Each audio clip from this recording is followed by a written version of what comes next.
So this morning, let's get started in our conversations on CARICOM as we turn our attention, and repeatedly so, to what's happening with Melissa. Joining me is Barbados Ambassador to CARICOM, His Excellency David Comissiong, and he's brought along some of those from some of those places that have been impacted. And Ambassador, I'll let you introduce our guests as well, but good morning to you. Morning, Pearson.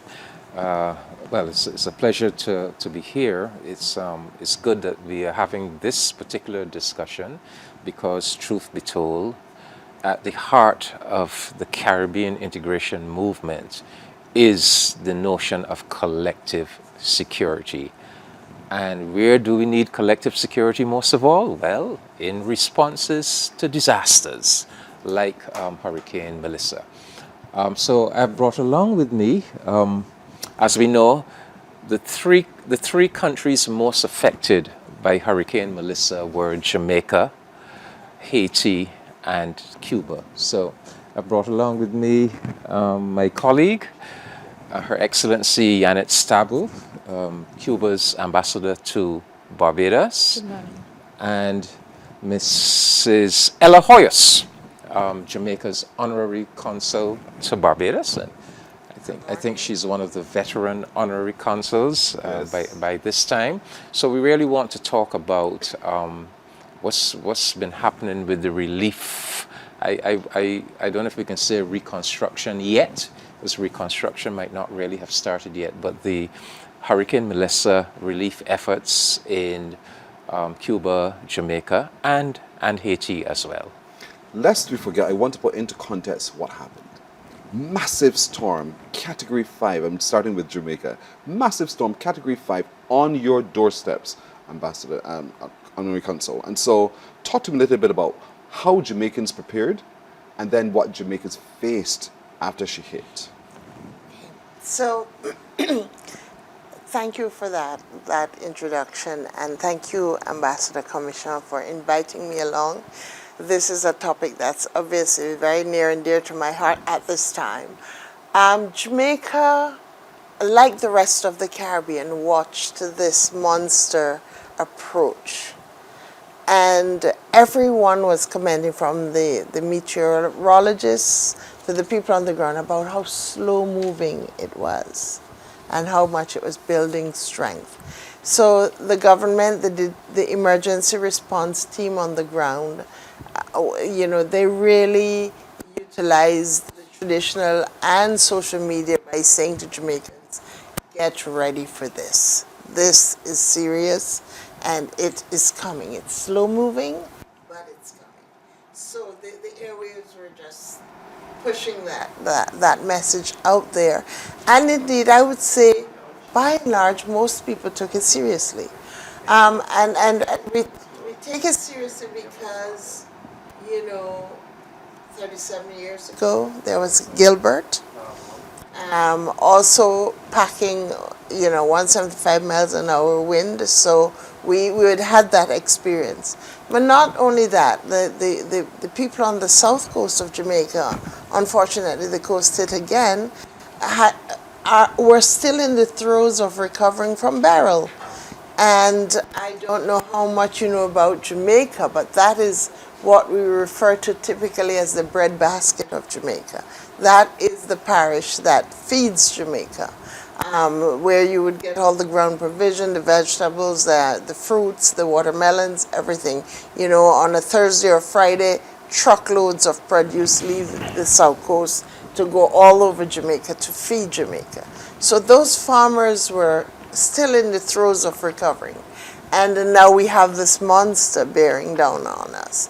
So, as much as you could prepare for that, everyone was mobilized. When I spoke to relatives, friends, government officials in Jamaica, they were like, we are bracing for this, but it doesn't look good. And they were right. And so, after its impact, what was the look of that area you just described of Jamaica? It was as if someone had detonated a bomb on Jamaica, because she sat over Jamaica, Melissa, and just churned and churned and churned. And so I think for the people on the ground, the accounts I've heard and read, it was horrific. Nightmarish, nothing that you could have ever imagined. But for the people on the outside watching, it was sheer terror. I just presumed that everybody was dead, because we'd never seen anything like that, and it wasn't moving. It sat and churned. And I thought, for sure, everybody's dead. And so, of course, the natural consequence of a disaster like that is that it's going to take out your infrastructure. So electricity, communications, water, everything went. So it sat, it's done its worst, and we have no way of knowing what that worst is for a few days. I personally have family in that area, and I have to tell you, they were the worst 3 days of my life, because I feared the worst. And so, if I may be so bold as to say, speaking about collective learning, that's the first thing I would say for every island. Your first responders must have that satellite phone. They must have the ability to communicate after the disaster. It just has to be part of the kit now. You can't wait for the communication network to be restored. You must at least be able to communicate that we're alive. Because by some miracle, one stream of internet went through, and when I first got that news 3 days later that my family was alive, that was just the most amazing thing. And then for me, I just felt it was my duty to find out as much as is possible who's alive, so I could bring hope to other people, because everybody was sharing in that collective, anxiety. I can't imagine for just, you talked about infrastructure, you're quite right, because the images we saw, everything was flattened. And we could not then imagine what were the people doing, because you're going to be, no doubt, wandering the streets looking for shelter, looking for some safe haven, and just looking for someone who could hug you, to help you with your coping with this mentally and emotionally. So the despair has to be shocking. And one asks oneself often, how do they pull this back together so that you begin to create cities and communities? And we're looking at some images of that were sent to us by one of those who was connecting with us all the while. Hospital roof lifted, buildings destroyed, roads dug up, crops flattened, no water, no electricity, nothing to which we've grown accustomed available. And so people were just desperate for food, desperate for shelter, desperate for sustenance, desperate for medication, desperate. That's the word I keep insisting. And so one wonders what to do. Ambassador, how did CARICOM, and what can CARICOM, or what is CARICOM doing to assist Jamaica? Well, I mean, the good thing about CARICOM is that CARICOM recognized many, many years ago that one of its chief functions had to be to put in place institutions and mechanisms to respond to disasters like this. So we have one of our institutions, the Caribbean Disaster Emergency Management Agency, which is really like an umbrella body for all of the national disaster response agencies, like our Department of Emergency Management. Similarly, Jamaica has a similar entity in Jamaica, and CDEMA is kind of the umbrella body, but it's located here. And fortunately, about a year ago, CDEMA, in collaboration with the World Food Program, established this emergency hub here in Barbados, this massive warehouse where they stored supplies that would be required once a disaster hit.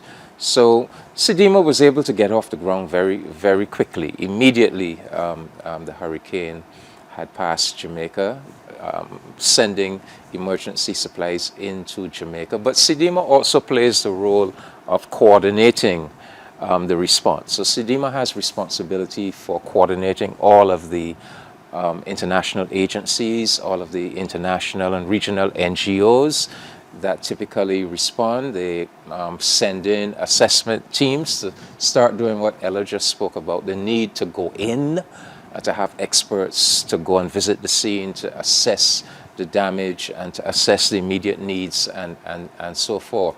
So that has been happening.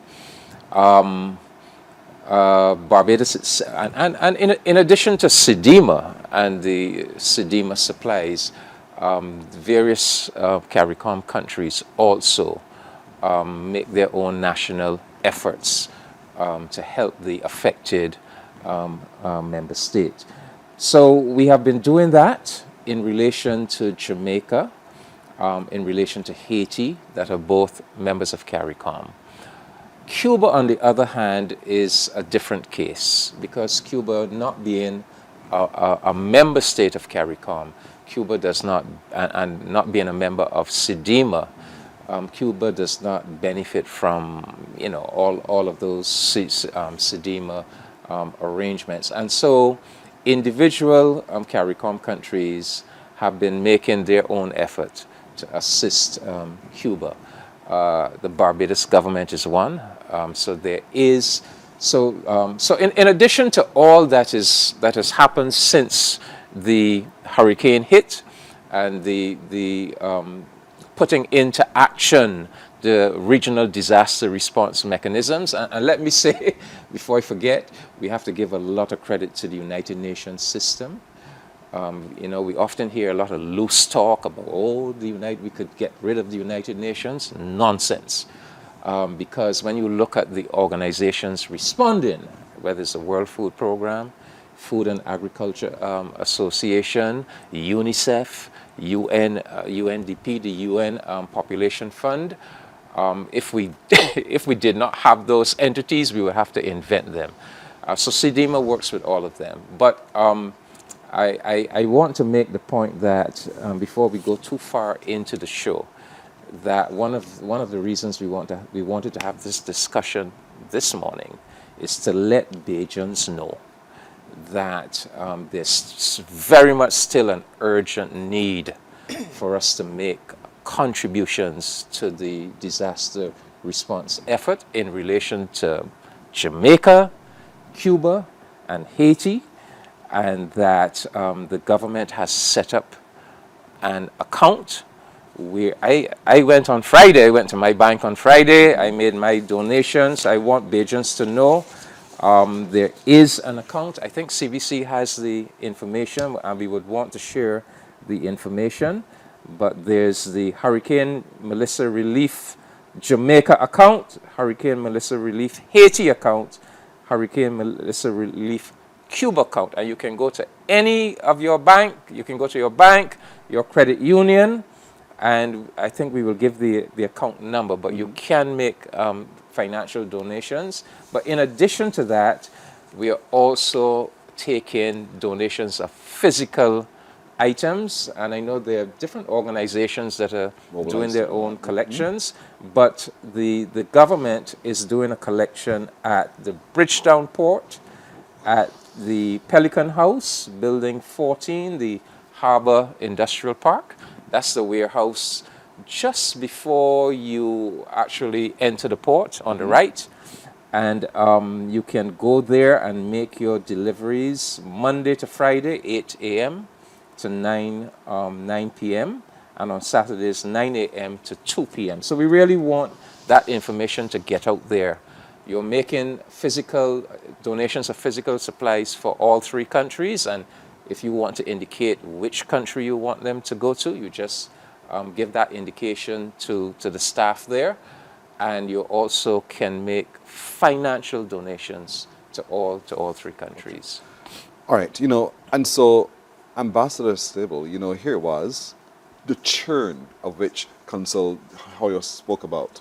You were keeping that in sight because Cuba was next in line. Yes. And we've all grown over time to know of the resiliency of Cuba because somehow you've got a mechanism in place that secures life, limb, everything else.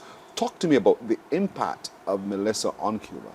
So, good morning to all, and thank you so much for having us. And I want to thank the Ambassador Commission for this invitation. It was a huge impact. And we are next to Jamaica, so we receive all the winds, the impact of the winds and raining, and the flooding was affecting a lot of the country. So the impact was very serious and extensive damage as well in infrastructure and in agriculture, of course. And it impact in fundamentally in 4 provinces in Cuba, in the eastern part of the country, in Santiago de Cuba, Guantanamo, Granma, and Holguin. But I have a very good news: no death, no injured person, uh, as a result of the impact of Hurricane Melissa. So we are very happy and very comfortable with this news.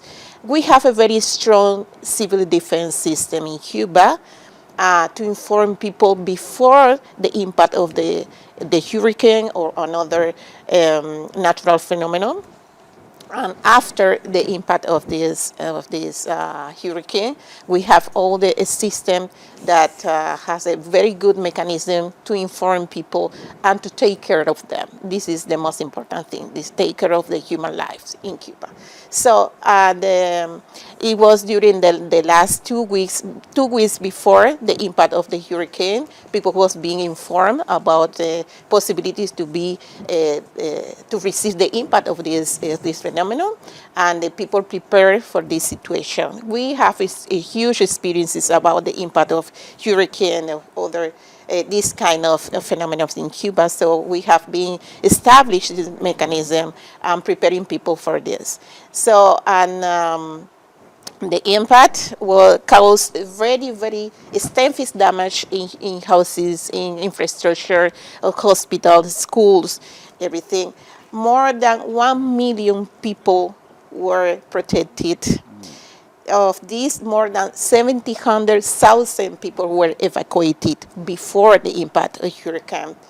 And currently, we have more than 54 people remain evacuated, and 7,500 of them in state centers. Because, of course, persons, families protect people in the neighborhood in more secure houses or secure places. But the state has the main responsibility, and they evacuated more than 54,000 people.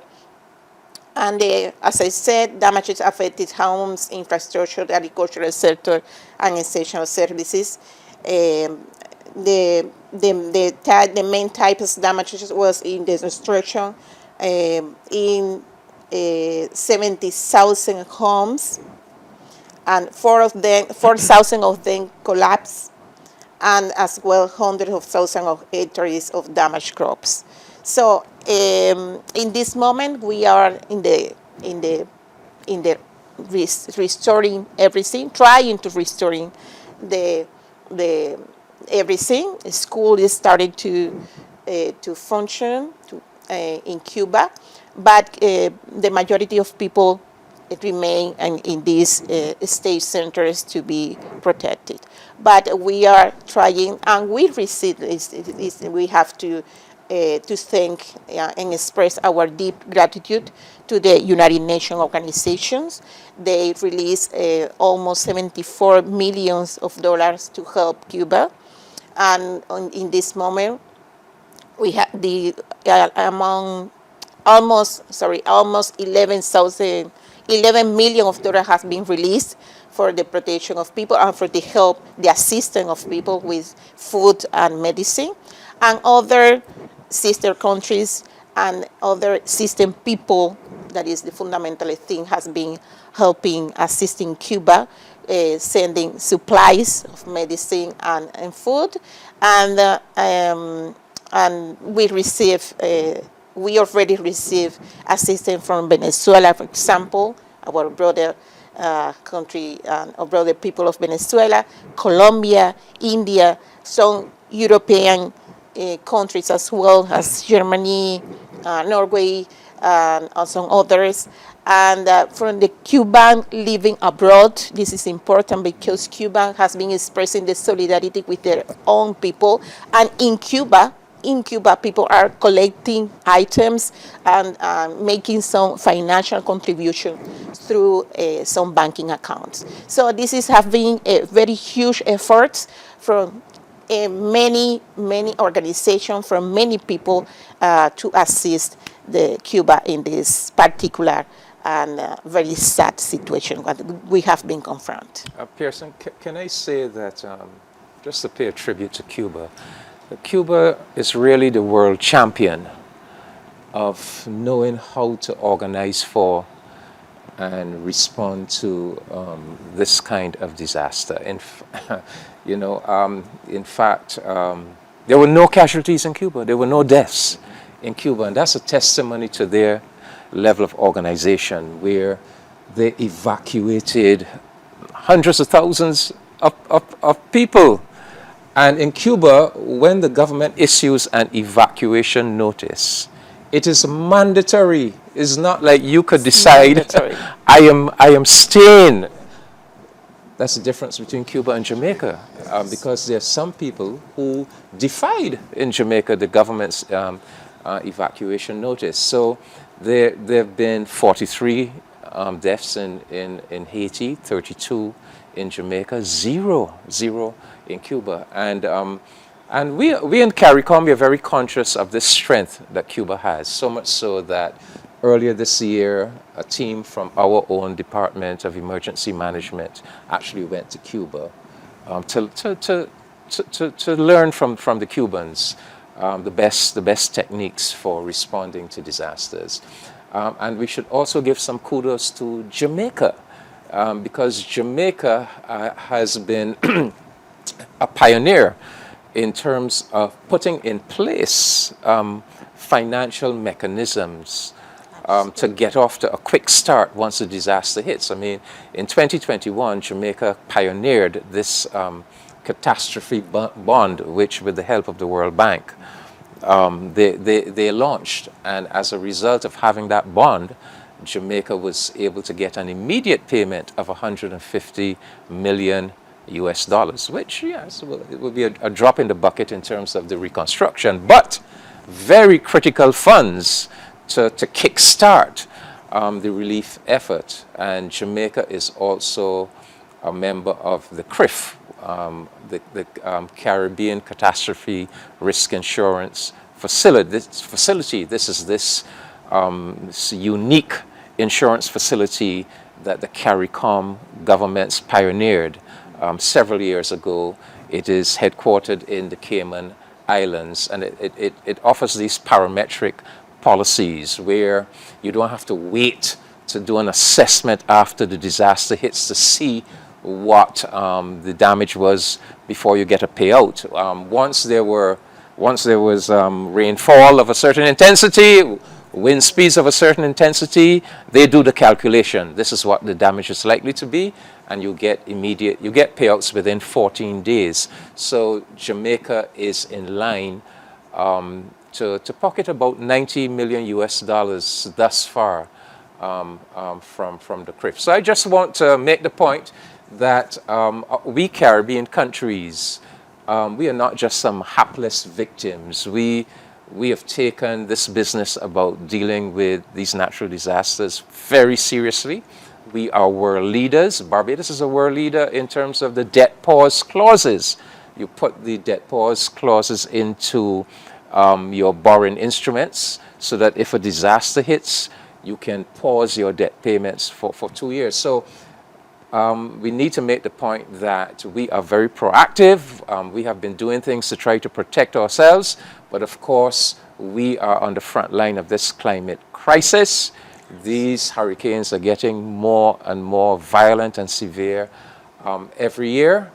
And this is why we are pressing so hard that the big countries of the world that really cause this climate crisis need to do a lot more when disasters like this happen.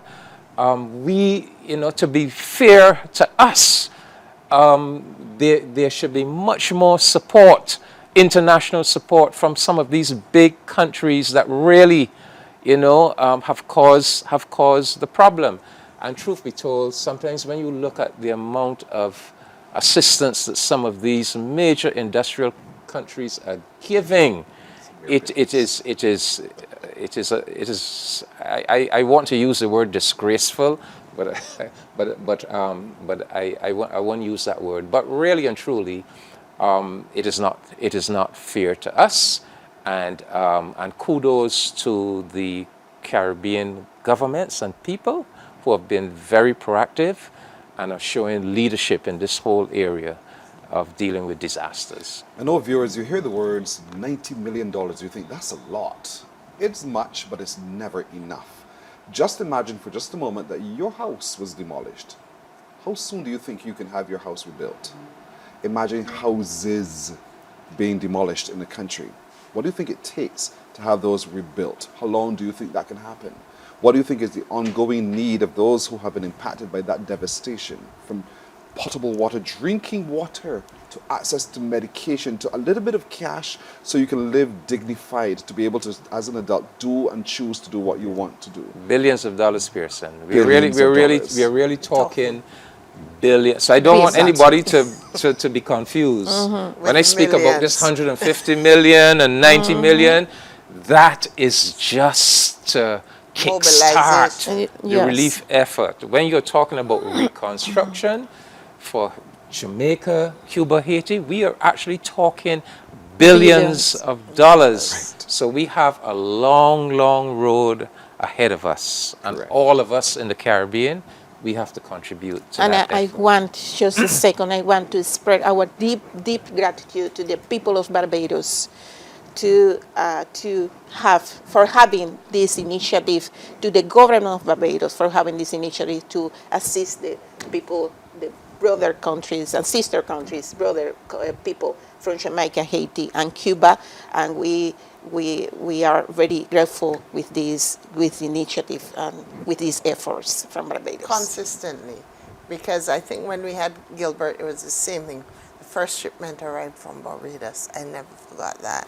And so the sense of solidarity that we have had with our CARICOM neighbors has been truly heartwarming. And for our viewers in Barbados, I would just say, if you want to imagine what it's like, imagine waking up one day and the entire Oistins town is gone, removed from the face of Barbados. Every landmark you once knew, every home, every shop, every public building is gone. That is the scale of it multiplied by 4 for Jamaica, because the parishes hit 4 of the southwestern parishes: St. Elizabeth, Westmoreland, Hanover, St. James, going over into Trelawney. So it's that entire western tip of the island, which, if you again are familiar with Jamaica, the tourism belt loops around there. So it's critical areas of our economy and our lifestyle as we knew it just wiped out. I go back to Black River because it's such a historic town. It's a special little place on the south coast of Jamaica, where the first home that had electricity, the first motor car. It's quite a historical place. There was a 200-year-old parish church standing right there on the beachfront. Gone. The hospital, gone. But the government has been very proactive in its relief efforts. They have constructed a field hospital in Black River, for example, to respond to that point of the island, and they're replicating that. The first responders on the ground, the aid that came in, 2 ships left Barbados that Thursday and Friday, one French, one Dutch, and they were heading up with the supplies. So we cannot, in all good conscience, complain about the response of our neighbors, of the international community, because the task ahead is so gargantuan, to use the word.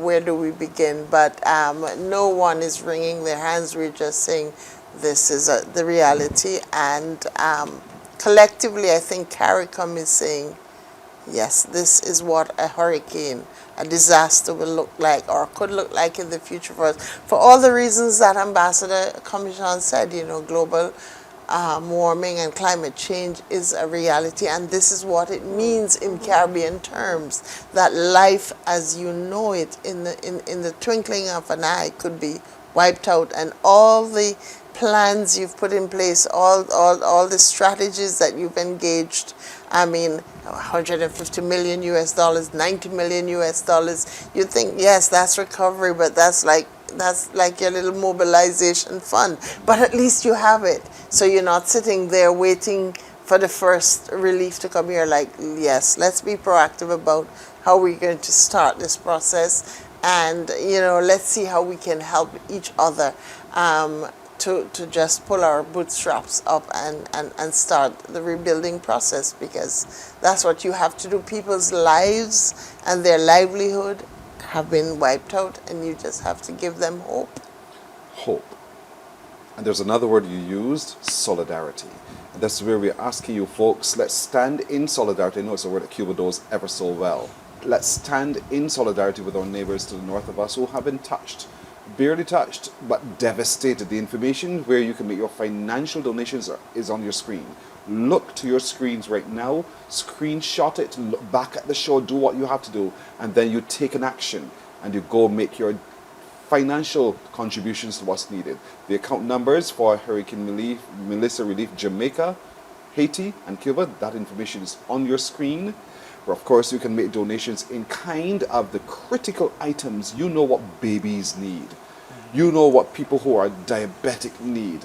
You know what people who are just wanting to get back and clean up, whether it's equipment or otherwise, that need is. You know this, Barbados. And so you can make the donation at Pelican. Yeah. Yes, Pelican House, Building 14, Harbor Industrial Park. And again, that's the warehouse on the right, just before you actually enter the port. And I would like to say that the Cuban authorities have made a very special request. They're stressing that what they really need are dry food items such as powdered milk, wheat flour, rice, and beans. So it's a very special request coming from Cuba for those particular items. But as you indicated, Pearson, use your common sense. You know the kinds of items that people are going to need. And please, Bajans, we are already doing well, but let's keep the effort going and let's enhance it, because as we can never give enough, because our brothers and sisters in these three countries really have a massive task on their hands to recover and to rebuild. We can do this together. We surely can. Pearson, Yes, can I please. just add that the Jamaica Association of Barbados has also launched an island-wide collection drive. And I just wanted to give the information. Sure. The points where you can make a drop of any relief supplies would be Jamaica 246, the restaurant at Warren's, the Guild of Students at the University of the West Indies, Cave Hill campus, Woolworths in Bridgetown, the Jamaican Consulate on Golf Club Road, Rockley, and Massey 6 Roads, Emerald City.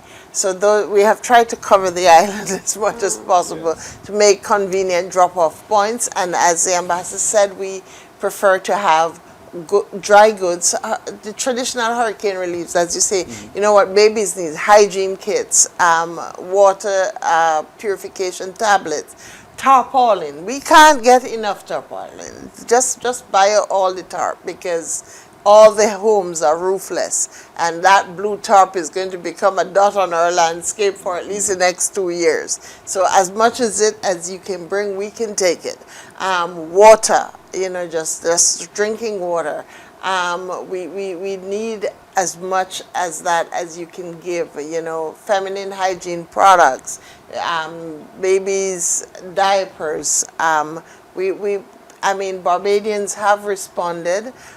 We are not doing a clothing drive. One was done, and a massive amount of clothing was collected at the bank's visitor center, and that is being packaged now for shipment.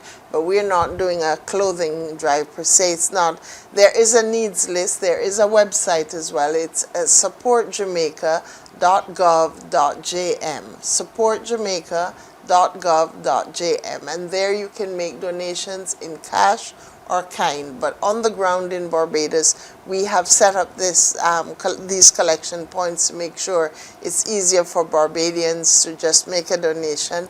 And they have, you know, the people have just called. The outpouring has been so generous and so thoughtful, and for that we are entirely grateful and indebted to our neighbors in Barbados for being so responsive. And I'm sure it's the same for Cuba and Haiti, because you know the need is great. It is. It is truly great, and it's going to be long term. It's going to take time. That's why we should not tire in our giving. We should give really for the depth of who we are as people, with compassion and care and love, not just for self, but for those who are like us, who live to the north of us, indeed. And so let's reach out to our neighbors and give.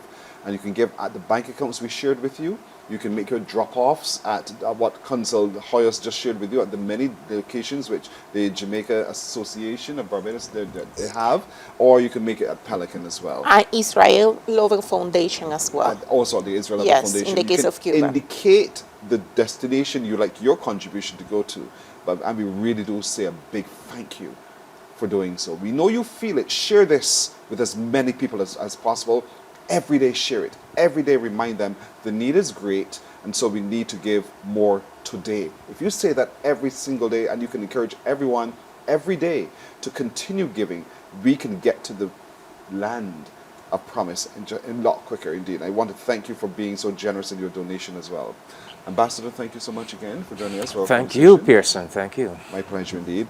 Your Excellency Yanet Stable, thank you so much. Thank you, Ambassador from thank you. Cuba.